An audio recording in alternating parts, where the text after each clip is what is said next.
Elon is the dumbest smart guy on the planet. You know, if Starbucks took 0.01% of every company that's incubated in Starbucks. In Starbucks in Menlo Park, like Brooks Brothers is a great example. I would have bought Brooks Brothers for the rest of my existence. I will never shop there again. Hi guys, I'm Ahmed. I'm the CEO of US Mobile. And I'm super thrilled to bring a very special guest to our podcast, Matt Roche from Extole. It's really interesting how Matt and I actually met. As you folks saw on a post that I did like last year. This was just around the corner when the company was hitting 100 million in revenue, and we had decided that we were going to stop marketing on Google. It was basically driven by the fact that they had reached out to us and said we need to move all of our spend to ACH payments. Out of our credit cards, for what they claimed was a much better experience, but really it's, whatever downgrade fees that they pay for the credit cards, they didn't want to pay that, which is interesting. It's a, 70% margin business. So I told them we're not going to do that, but I was also going to call them out on Reddit and LinkedIn. The Reddit post saw a couple of million views. Ironically, that's the month that we basically went from whatever money that we were spending to $0. And that month we hit 100 million in recurring revenue. And since then, we basically haven't spent any money on Google. As a matter of fact, I think they owe me a couple of bucks for overcharging us. And then Matt had basically reposted my article and because feels like this is something that he's been talking a lot about in terms of, and for us it was, we're going to spend all the money on referrals and loyalty because that's where, we thought we had the best users come from. And so that's how I came across Matt when he had kind of reposted my article and commented on it or my post. So without, further ado, I'm going to pass this on to Matt and have him introduce himself, and then hopefully we'll have a really great conversation around this. Matt. Well, thank you so much, Ahmed. It's really a pleasure to be here, and thank you. I'm the CEO of Extole, as you know. We do referral programs. We're a broad-based platform, and we have a really, really deep belief that the best marketing is from the customer out, and that really it's hard to turn a bad new customer into a good customer, but it's not so hard to turn a good customer into a long-term customer. So we're just trying to find the best way to build really a solid, stable, long-term customer base. What I loved about your article was the vibe, honestly. It's just okay, you're feeling this. I feel it, you're feeling it.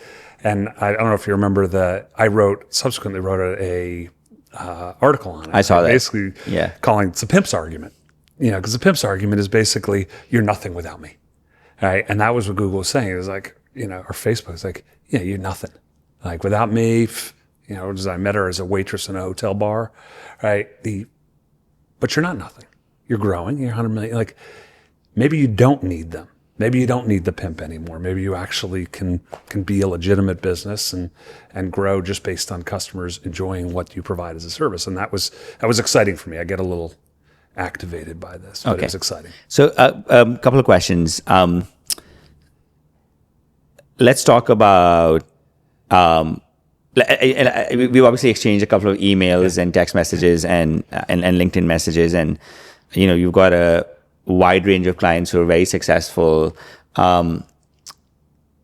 What kind of clients do you folks advise, and because I want to kind of... We really focus on mostly consumer businesses and mostly businesses that have a large customer base. Okay. And mostly because to do really well in referral, you either have to be extraordinarily new, and so you're something people want to talk about, or you have to have enough of a customer base that you can ask them for things and have it happen.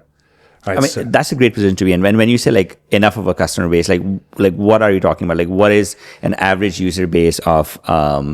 It's a good question. We have some that are smaller that have 20,000, but a lot of cases ours are million plus customer bases because we just want to work with them because there's just more you can do. Yeah. Right, and you get more. The CMO can get more okay, this is really having an impact. Yeah. One of the things we tell people is, start with the 10% rule. If you are not doing 10% of your new acquisition with a referral, you're just not doing it. You're literally just missing a whole section of marketing. I love that you touch on that, and I'm going to come to it. And so you folks are based out of San Francisco. Okay, and the reason I asked that question was I wanted the audience to know, because I mean, being based in San Francisco and having a position that you don't need these pimps, and in some ways paid marketing is bullshit, is a very paradoxical situation to be in San Francisco, because guess what? Every company is raising $100 million to go flush it down the toilet. So it's an interesting dynamic. I think it's fascinating. So yeah, if you look at kind of the last 15 years, D2C is a great example. Sure. Direct to consumer companies like Rothy's and Warby Parker. There's this massive boom of these really kind of fun new products. right. But what they turned out to be is Facebook marketing, Chinese manufacturing, and like a thin slice of MBA in between, right? And so I can grow if I'm paying $1 for every 30 cents of profit, but at some point, unless that is creating some moat the way it would with an actual Facebook, an actual Google, you can't run a business that way. And so I've been doing this for a long time, and I can, we can get into that if you like. You start realizing that, like, if you want a long-term business, your customers have to like you, not just your VCs. Someone wants to, there's one of our advisors, he basically he was a creative, had this agency called Helicopter, and it was bought by One Kings Lane, because they were actually doing work for One Kings Lane. Yep. And I remember Josh telling me that we'd done such incredible stuff for them, but then they bought it and they raised money from a VC, and this destroyed the business. But he said something interesting to me. He said that if you're good at what you do, right? And you're specifically talking about like DTC businesses. Mm-hmm. If you're good at what you do, when you get your millionth customer, you can basically, if you're a shoe company, hypothetically, by the time you get your millionth customer, you can basically sell shoes in perpetuity as long as your standards of those, if your product quality doesn't like go down. So he basically said, you can then be a company forever just based on referrals. Look at how many long-term brands there, maybe were from like the 19th century. The Burberrys and the like you can actually build a brand and continue making products over time, and people will continue to buy them, because why wouldn't you buy them? People aren't out there. There's a certain amount of novelty factor, but at some level, people want to trust the thing they're doing. There's only two things you're going to trust: your own experience and your friend's experience. And by friends, it could be in your family, et cetera. Yeah. That going out into the world and thinking by reading an ad, I'm going to understand something better than my own experience is nuts. The thing that breaks the brands is when they think, oh, it's only marketing that's making my brand, And so then someone says, okay, we'll cut back the quality a little bit. We'll make it like Brooks Brothers is a great example. I would have bought Brooks Brothers for the rest of my existence. But about 10 years ago, they decided instead of a shirt lasting 3 years, we're going to have it last 9 months, right? They sold a lot of shirts because every 9 months someone needed a new shirt. I will never shop there again, right? So you're talking about the referral part. I'm saying that referral is an expression of your own sense of quality. So if you are actually doing something right, the referrals will happen. Now, whether they happen through a referral program or they're naturally happening, if you think most of your business isn't coming from referral, you're deluding yourself. I would love to bring up something of a personal experience. Well, not a personal experience, like I'm seeing this with a couple of brands. So, loved what you said, a shirt lasting for 3 years, right? I think if there's someone who ran like an LTV analysis on a person who was buying a shirt that lasted for 3 years, a conventional VC would say, no, actually you need to be selling it every 3 months, and it needs to have this add-on or that add-on. But if you take a longer run view on these companies, the companies that sell shirts for free, I bet you probably buy a lot more shirts that will last for 3 years than a shirt that will last for 6 months. So what makes companies short-sighted? And then the second question I have is, at what point do they figure this out? Like, for example, I think Apple might be doing this right now. Like, MacBooks used to last for years and years. Yeah. They don't. Your iPhones don't last forever anymore. And then another brand that I would say is at, or was, or probably still is, and kind of, is Ferrari. Like the pinnacle of word of mouth. Yeah. Right? Yeah. Every kid, or most kids, grew up wanting to buy a what red is the line Ferrari. From the show? It's like, and if you draw a race car as a kid, it's going to be red. Right? And so if you look at Ferrari, right, it's probably one of the most incredible brands in our history. It's been around for a very long time. Every car that they sell is a limited version to some extent, and I don't think that's happening anymore. But and it's like you would have had to buy a couple of them to get this one. But then they went public, and they went from selling 6,700 cars to now 13,000. So stock is high. They did, if you look at what their CEO and their management in general are saying that, hey, like, this is awesome. We have sold so many cars. But if you actually look at the recent gen Ferraris, like the 296 GTS or 296 GTB, the SF90, like the SF90 was their flagship car that came out 3 years back. It's the fastest Ferrari they've ever made. And then 296 was like the new gen, like kind of hybrid. Like all of these cars have lost anywhere between, they've depreciated as much as Aston Martins. Like they've depreciated $300,000-$400,000. People used to buy Ferraris because they knew that they would keep like their value. It's happening. Like it's happening right now. But I don't think Ferrari is realizing this. And like they're not realizing that, like, they're mid-flight right now where they just had their best quarter, best year. But this is probably the time that they've probably damaged their brand the most as well. Why do these companies not realize this? Like because mid-flight. The value that you're retaining by not depreciating, they want. So that value you lose during depreciation is going to them. The value you keep is not going to them. Yeah. So anything. But isn't that what made the brand great? That value was going to me. But that's the whole point. Like you raise a cow so that you can get meat, and the cow loses out in the process. Right? So when somebody creates one of these fantastic brands, and we see it over and over again with J. Crew, with Brooks Brothers, with like US brands that may not be Ferrari, but they certainly were strong brands. Once it reaches a certain kind of heft, now it's the cow to be slaughtered. There's more money in the parts than there are in the brand. And so like I work on cars. Right. I love working on cars, yeah. BMWs, right? And I will tell you that at a certain point, if you know how to do it, taking apart a BMW will get you twice as much value as keeping the BMW, right? So it is the same thing holds true with companies, is taking them apart, which is essentially what they're doing in slow motion, is they're disassembling the company for parts, makes a lot of money.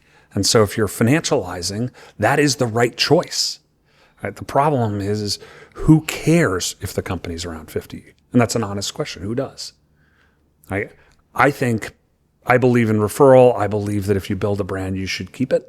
I think it is so much cheaper to build a brand this way and so much longer lasting. Yeah. But I do recognize that there's a certain point where you're just exploiting and taking it apart for parts. But then how do you get into a situation where a brand has existed for 80 years and out of those 80 years, 70 years they've done just amazing, and then like those 10 years, like, I mean, it's and we've seen this with a bunch of them, like Brooks Brothers. I mean, J. Crew is still there, and I actually really like J. Crew. So, like, yeah, J. Crew goes through cycles, and they've been through 2 of these cycles, right? Nike is going through one right now, right? Where it's like, what's Nike? You know, honestly, why would I buy Nike? Why would I not buy Nike? Yeah. It's a simulation of itself versus a brand. Whereas, 20 years ago, if you went up to their headquarters and saw their like 40-foot high murals of the Catch, you were like, this place is heaven. I mean, Nike was another product in addition to like Ferrari and Lamborghini that I grew up like with. I was like, it was like, in some ways, like this, this benchmark of artistic freedom. Yeah. And I know that recently they've seriously had some challenges around it. What if we talked about it in a different way? Because I think about, kids I know where friends of theirs are getting a Temu package every day. Sure. Or an Amazon package every day. Yeah. And there's this sort of, I call it joyless commerce. I mean, it's just joyless commerce. Whereas when you're talking about a Ferrari, like your entire body is talking about the Ferrari. Right. You're not intellectualizing it. You're not doing some sort of like short-term stimulation. Like you want Ferrari to be better. Yeah. Right. And there are brands that I care about in the same way. So what if it is a question of us losing the capacity for joy, losing the capacity to love something because it'll last versus love something because it'll show up on our front doorstep? I think that's at the heart of all of this is we've gotten to the point where we no longer understand how to take joy in like the quality of something or the longevity of something or just the fact of someone having built it with love. I'd like to hone in on that. You could have a CEO or a CMO who is entirely bought into the idea of loyalty and referrals. Mm-hmm. You're like, okay, this is exactly what we're going to do, and I'm going to move all of my paid spend into this. But if there is if the quality is not there, if the love is not there in what you're doing, then it doesn't get you anywhere. And the reason I'm saying this is because I immediately thought about Starbucks. Grew up absolutely loving Starbucks. Yeah. If Starbucks took 0.01% of every company that's incubated in Starbucks. Sure. It'd be in Starbucks in Menlo Park. It'd be the best. Yeah. I started my first company out of Starbucks in New Haven, Connecticut. Nice. And it'd be the best performing fund VC private equity firm ever. Yeah. And I reached out to their CMO around 10 years back and I said, why haven't you guys done this? Not the fact that you'll take money from people, but why haven't you done an ad campaign saying we are the world's biggest incubator, right? And so what attracted people to Starbucks? It was, we'll remake your coffee 10 times if you don't like it. Like really it was that, right? So, I do also think you should imagine yourself back in New York in the 80s when the only coffee stores were chock full of nuts. I can't. So from a little perspective, coffee was pretty awful when they came on the scene. So low bar. Yeah. Right. No, they did a nice job. Very much like US Mobile, where the bar isn't high in terms of what we have to. So another brand that I felt like the word of mouth was huge, but I don't think I've been to Starbucks for the last couple of years. Because the thing you loved about it is gone, right? So the question that you're raising implicitly is word of mouth only something for the very first few months? Like, or is word of mouth that you novelty? have to continuously work on to keep that love and quality in your product. Otherwise, it can go, because I think this can be an opposite negative visceral impact. And so everyone talks about your brand and word of mouth is very big, and every day you're talking about, hey, you should be in this company. The regressive part of it is that if people start thinking that you're not the brand that they started using or they don't like you, would that have a really huge negative impact on you then? Because people will just then the negative sentiment just starts going around. There's all sorts of people over the last 100 years who have tried to figure out how to calculate brand value. Sure. Unaided recall, blah, blah, blah, right? Brand value is the sum total of all the conversations happening at any given time about your brand. That is your brand value, both negative and positive. So if you had a magic listening device. I love that. So brand value is a sum total of all the conversations that are happening about your brand, about your product. Don't think anyone has ever described that to it. Like, but that's like, I love that. I'm going to steal that. Okay. There you go. So you got something out of this. Yeah. Awesome. Yeah. So the problem is you can't hear it. And so you start thinking that the brand value is all the time you're talking, not all the time they're talking. And if you think your brand value is your ads and your ad agency and going to con, you're really talking about the brand value being all the times we talk about our brand. And you just ignore it. And one of the main reasons is it's really much harder to do. It's much easier to place an ad on current technology media than it is to understand your customer and drive conversations and recognize conversations. It just is. And especially given that most CMOs came up through paid media or came up through email, so their bias towards pay for pixel is so strong that it's very hard to shift it. And this gets back to your Ferrari questions. Like, if we stop thinking about customers as walking credit cards, meaning their only value is swipe value, and started thinking about them as people who are spreading and having conversations, and we could realize that getting a second swipe in a year might be much, much less valuable than having 2 conversations about the brand. And since you can't hear it, you don't value it, so you just keep coming back to the swipe. And I'd say, how do I compress the time between swipes, like asymptotically till they're just swiping every moment? Mm-hmm. You're just missing it. What you really have to ask is, how many conversations am I happening? How many can I cause? How many can I hear? How many can I recognize? And that's the really key part, is to recognize. I have been trying with my clients for far back as I can remember to do one thing, and that is, when you put up that stupid box that says, how did you hear about us? And it says a web search, or now it's going to say ChatGPT, you just put in the name and email address of somebody, of the person who told you about us. We promise we will not spam them. We just want to thank them. And then have a group of people that hand writes letters to these people saying, that was awesome. Right? What do you think would end up happening? Well, you don't even have to give money. I don't even think you'd have to give money, because people would be like, holy crap, like nobody's ever actually cared.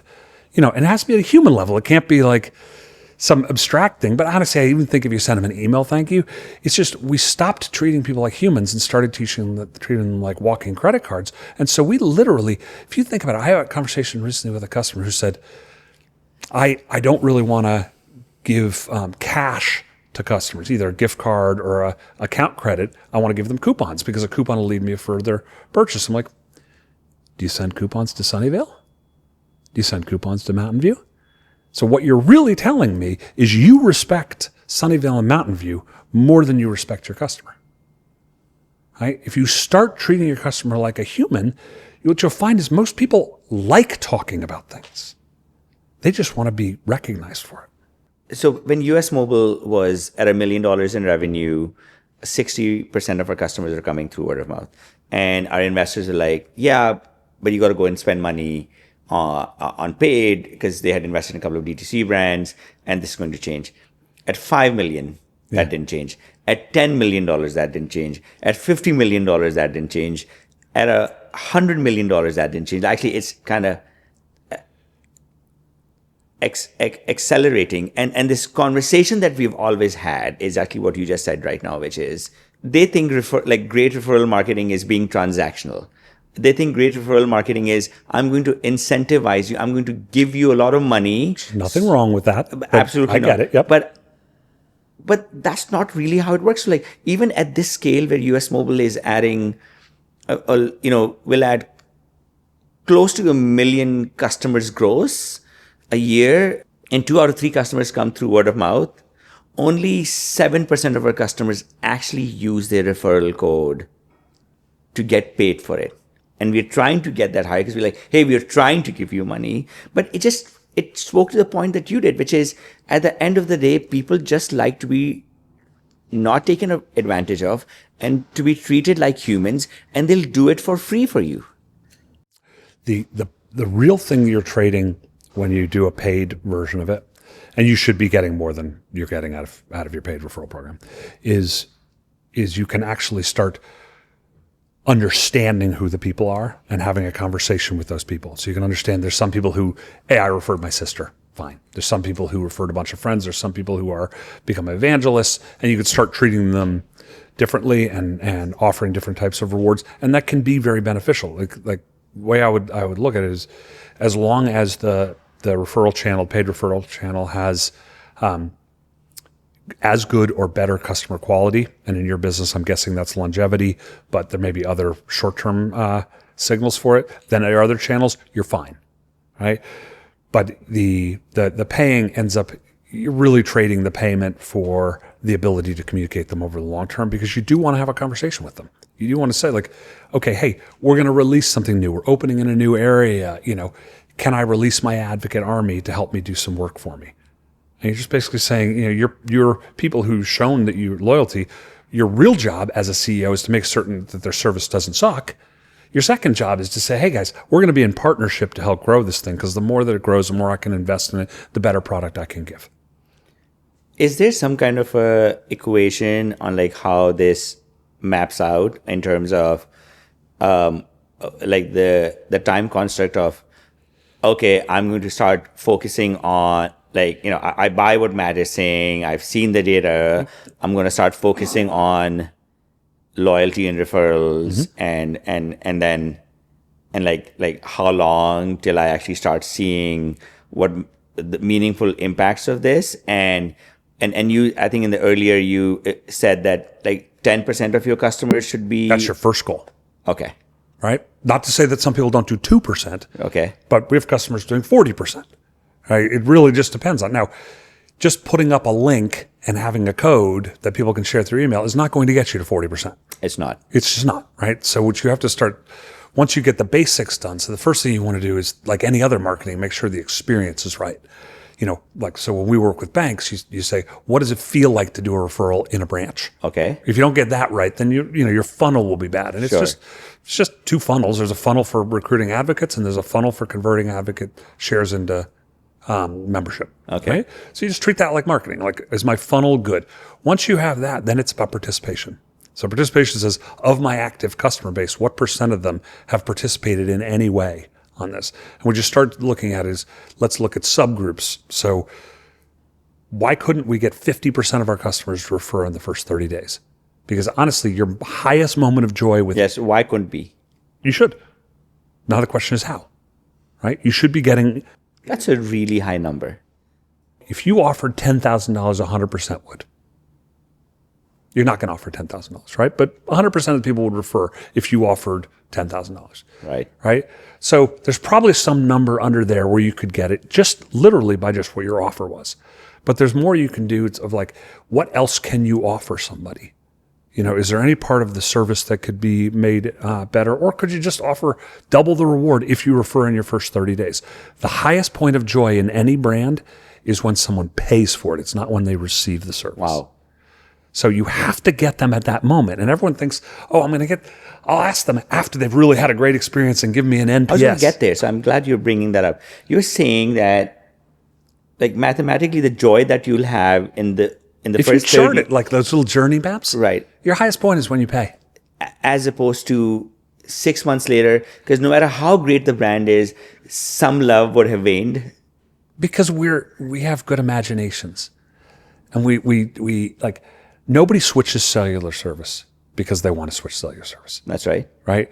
I have a phone. I would like it to just work for the rest of my life without my thinking about it. Yes. So the fact that people switch is a signal of how unbelievably bad the servers are. Right, because it takes because the inertia is massive, right? There you go. So now you're saying, if someone's going to switch at all, they must be super unhappy.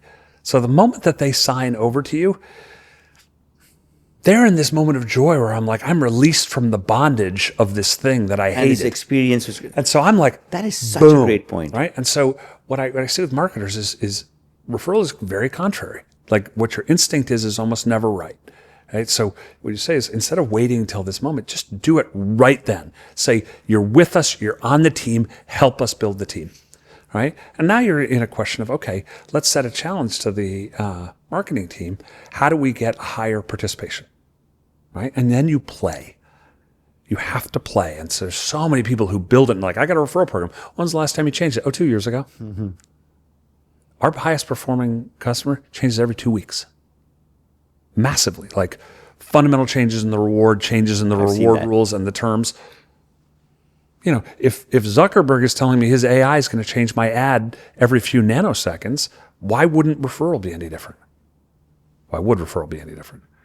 It's just we think of it as a feature. We don't think about it as marketing. We don't think about it as a relationship. And when you start dealing with it, now you move from this kind of 2%, well, it's a checkbox, I have it on my app, into this is a real driver of growth. Probably the best moment I had in this company was when we were working with a very large financial institution. We had a good program. It was probably doing 4% of their new accounts. And they came to us and said, we had our data team look and see at which customers as a cohort versus non-referral. And they said, across the board, 15% more profitable and a year longer tenure. And the CMO made the obvious conclusion, how do we get the most number of those?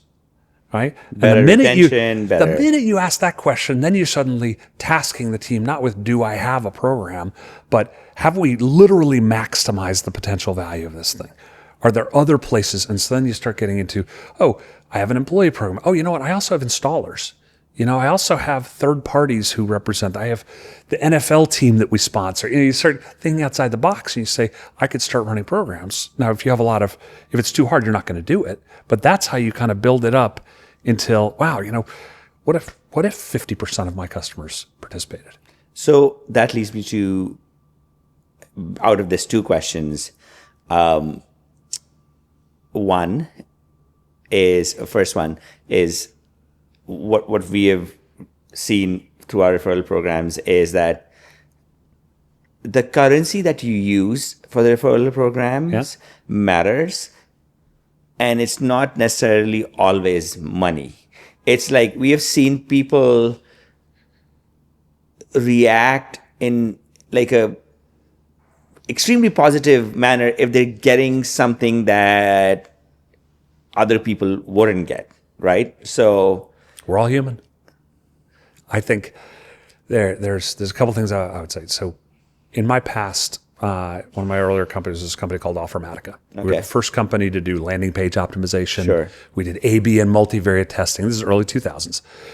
And we did all these different experiments, kind of the red button, blue button. I mean, you did A/B testing when A/B testing didn't exist. When people couldn't spell A/B testing. We literally ran the first A/B test at Google, right?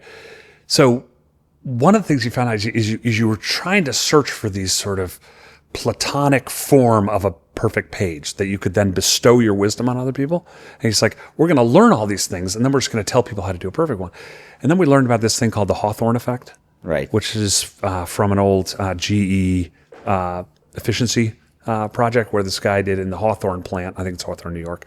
They turned the lights up on the assembly line, and they saw productivity go up. So like, great, we're going to turn the lights up on all of the assembly lines. And then some smartass, and I love this person, said, now let's try turning them down. And they turned them down, and the productivity went up. And so what you really learn is people want change. They want variety. They want some. So you could do it for free. You could say, bring in 5 subscribers and I'll give you $1,000. You could say, I'm going to give a donation to a local pet shelter. What you're really saying is now I may be pressing different people's buttons. You may respond to something different than I will. Some people may want exclusivity. We're going to have a party, somewhere in the Hudson Yard, and you can only come if you bring a friend who's not in US Mobile, and we're going to activate them at the party. Right? There's a group of people who will be like, yeah, that's right, I'm in.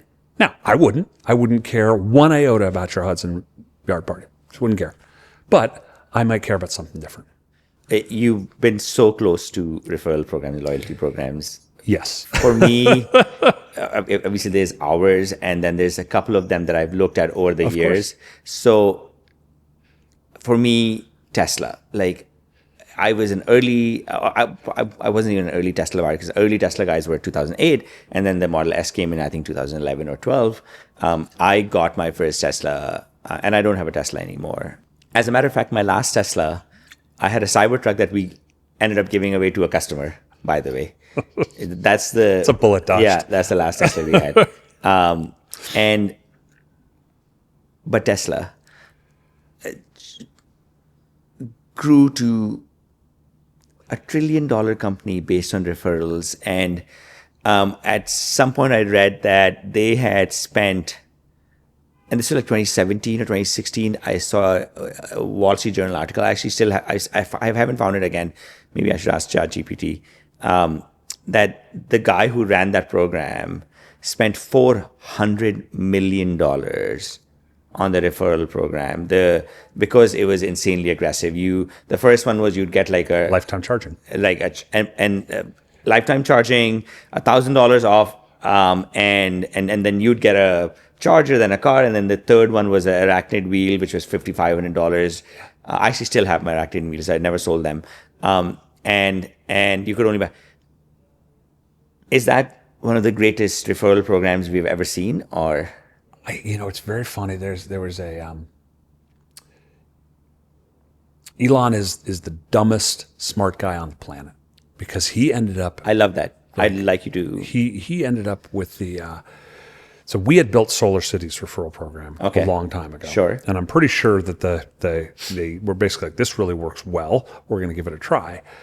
And they did it, and it was in this sort of big grandiose style where giant rewards but it was never really managed, right? They didn't really think through, okay, what is the value exchange we're doing? So that he ended up shutting it down and really being quite vocal about being anti-referral. The guy who spent the WSJ article was that the guy who built this program, made them viral, actually got fired by Elon. Yeah, I mean, this is what I mean. This is the smartest dumb guy on the planet, dumbest smart guy on the planet. Whichever. Is it just because he's waking up? How about you do this? How about you limit the number of rewards people can get?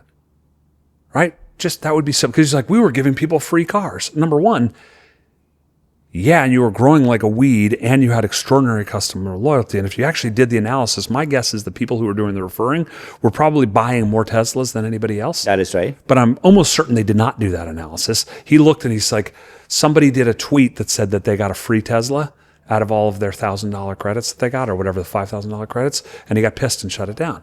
Like, you had cracked the code, right? I love that. So the smartest, dumbest guy in a way, where they'll build some of the most sophisticated cars in the world. Genius marketing and genius positioning. And then somehow he's waking up and not going to probably one really smart analyst and be like, hey, actually, let's do the math on this, because he's doing all the mental math and his gut feeling, and it's like, screw this, I have to stop. Because one of the biggest changes that's kind of happened in my life as a CEO, and like I've been US Mobile CEO for 10 years now, is exactly this, which is now when I see someone say, I don't know, I got thousands of dollars back from US Mobile, I don't have a negative visceral reaction to it. I'm like, wait, first let's look into it, and how do we do more of this? Okay, can we just dig into this a little bit psychologically? Yeah, sure. Do you ever, like, the amount of money that you've spent with Google and Facebook? And you may say once it reaches millions, you're like, we're spending a lot with them, but you don't feel offended by it. We don't. And that's all down the Whereas toilet. Whereas people feel offended when a customer gets too much money out of a referral program. 100%. It's staggering. Like at a psychological level, it makes no sense. Yes. Like in my world, all things being equal, I should be thrilled to give you money as my customer and offended to give Facebook money. And yet we treat it reverse. Like, that's right. What sort of brain wiring is that? Yeah. And look at what happened with us. We basically, my whole post was, we will be thrilled to give you money and we want to take it away from Google. And guess what? The company took us 10 years to get to 100 million in revenue. It'll take a year to get to 200. And it was you can't do it if you don't have a good product. If you can't do it if people are like, yeah, this is kind of smoke and mirrors. So, but my feeling is if you can do marketing, you can do referral marketing, right? Because real marketing won't work if you have a shit product either, right? So, but once you have it, it's this unlock, but you have to have the emotional stability. Like you have to have impulse control, right? To look at something and say, that doesn't match the way that I've done marketing in the past, and have it still possibly be right. Like, hey, wait a second, those customers are spending more. They're spending more time. Do a graph of all the customers you had and who's brought in the most value, and hire someone to value the graph. Like, how much is this person worth based on how many relationships sprung off of them, right? That is a way more interesting thing than this one-time transactional value. Okay. Right? And it is just, you have to change the way you're thinking to think about it. Again, it's this walking credit card problem. Is we're so trained to think about a customer as a transactional entity that if we don't think about them as a communicative, networked, associative thing in the world that is part of our whole, of who we are. And if we treat them as instrumental, they'll treat us as instrumental. I want to get to the last topic of this discussion, which is big tech, marketing dependency, and what Zuck recently said. But before we do that, Sure. I would. There's two things I want out of this question. First, in 30, if you were in an elevator, being the referral, expert god that you are, in 30 seconds, it's like, hey, tell me what I should do with my referral program in 30 seconds. Like, what would you? I know it's like that's not a lot, but like what? Like, Change it much more often. That's it. Just change the incentive, change the rules, and start focusing on audiences. So audience subgroups of it, like who has referred in the past before, who came in as a friend. Start looking at cohorts and seeing whether you can run different programs to them. Secondly, look at the onboarding as part of marketing. Right. So how far did somebody get, and potentially reward further along the line? What do you mean by that? How far did somebody get?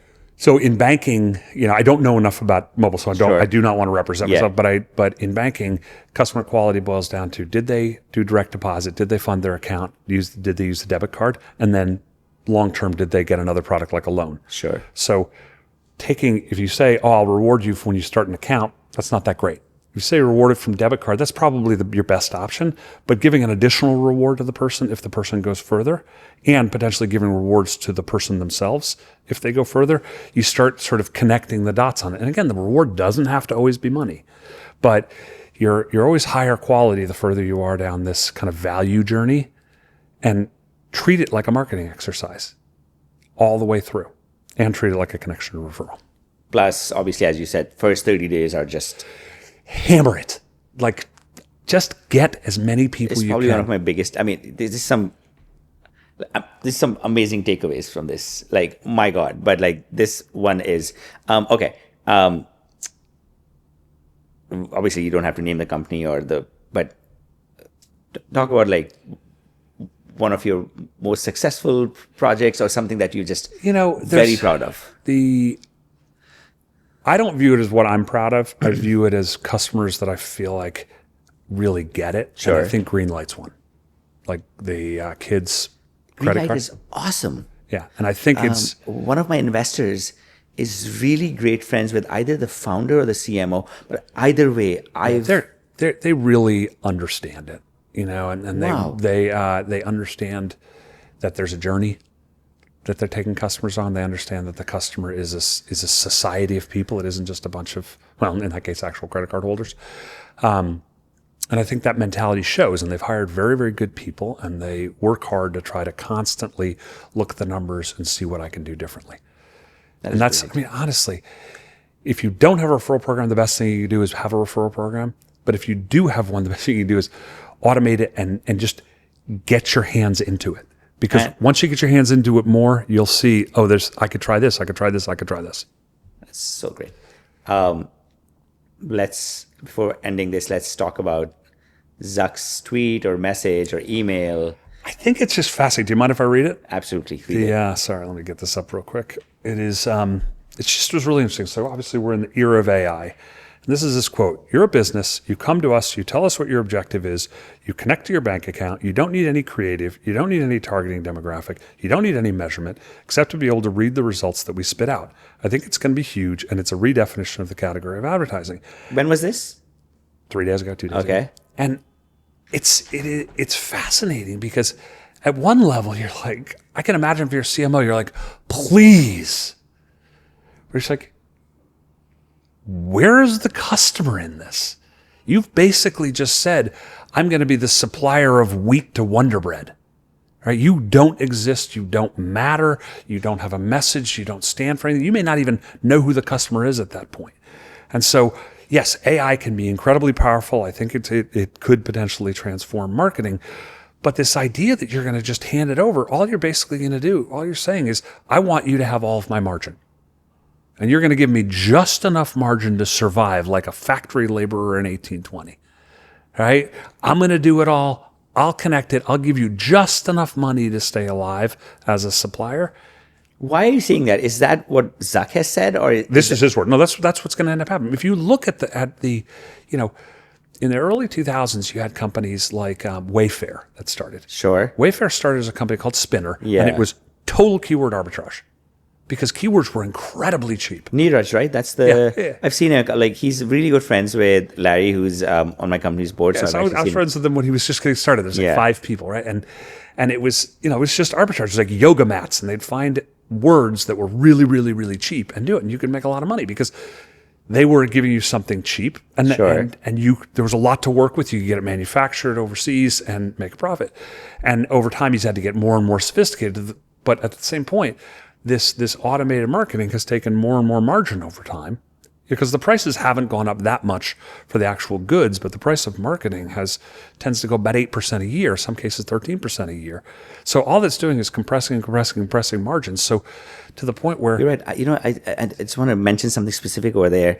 As we were having this whole Google conversation at US Mobile, I'd read somewhere that, and I think it came out in some kind of like litigation, but and it was one of these really big companies. I don't know if it was Coca-Cola or Pepsi or or one of these, but it was, the person had written to Google and said that the 10 years that I've been here, our spend has gone from, I don't know, like $200 million to $2 billion a year. yeah.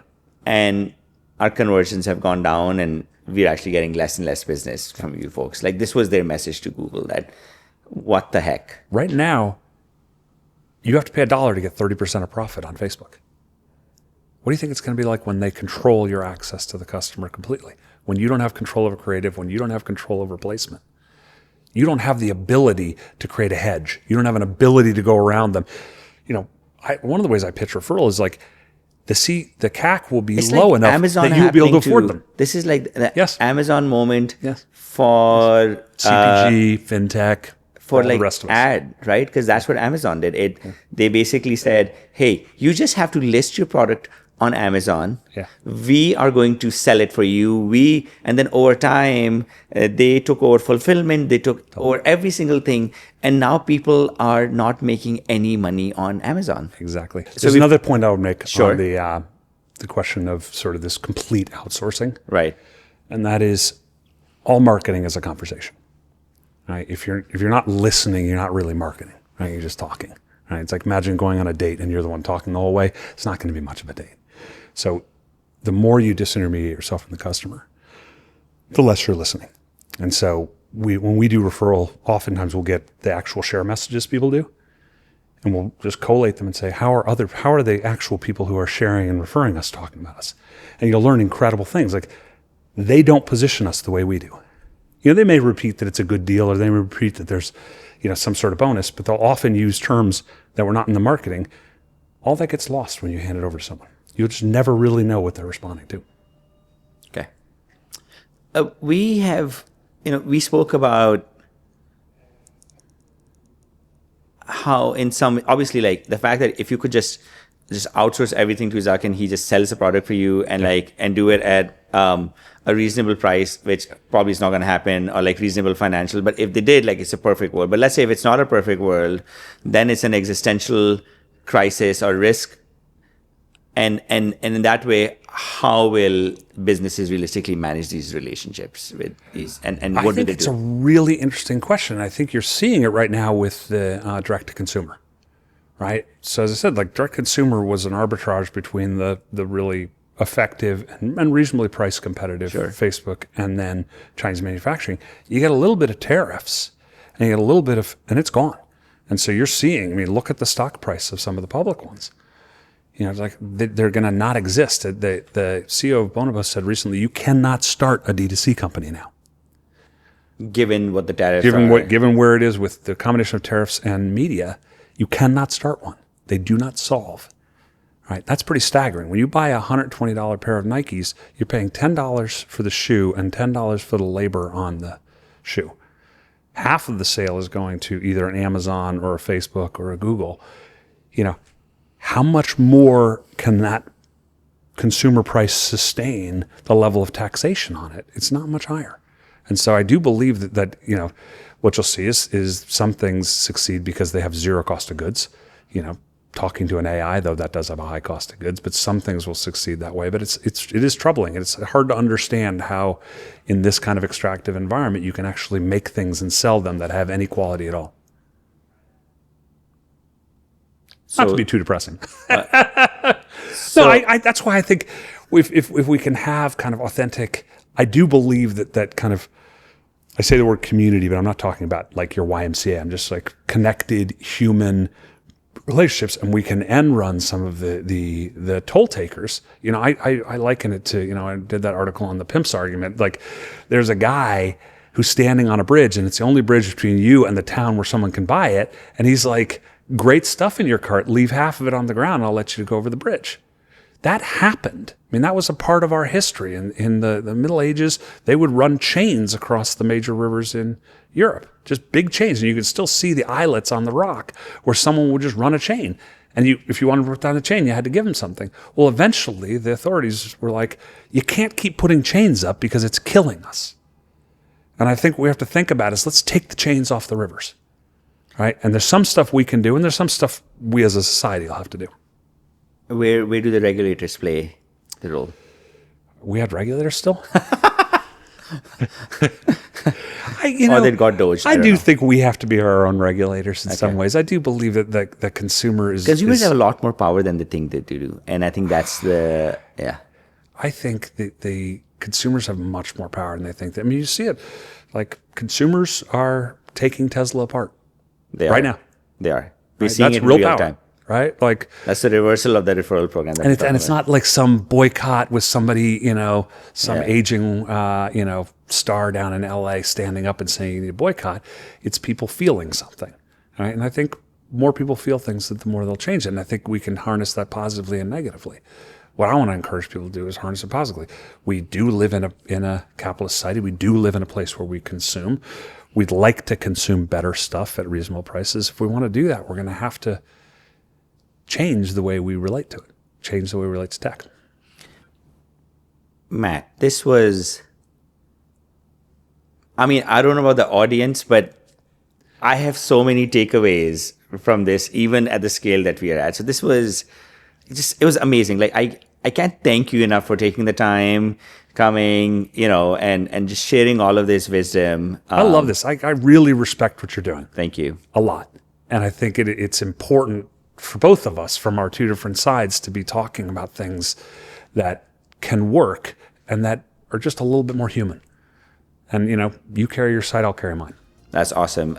Listen, everyone, thank you so much for kind of listening in. And maybe let us know who we should invite next. Maybe, we'll tap into Matt's network and he'll probably suggest some people. But this was awesome. And I'm sure we'd love to have Matt again the next time he's here. Thank you. Really a pleasure. Thank you very much. This was great. That was lovely. This was so great. This was, my God.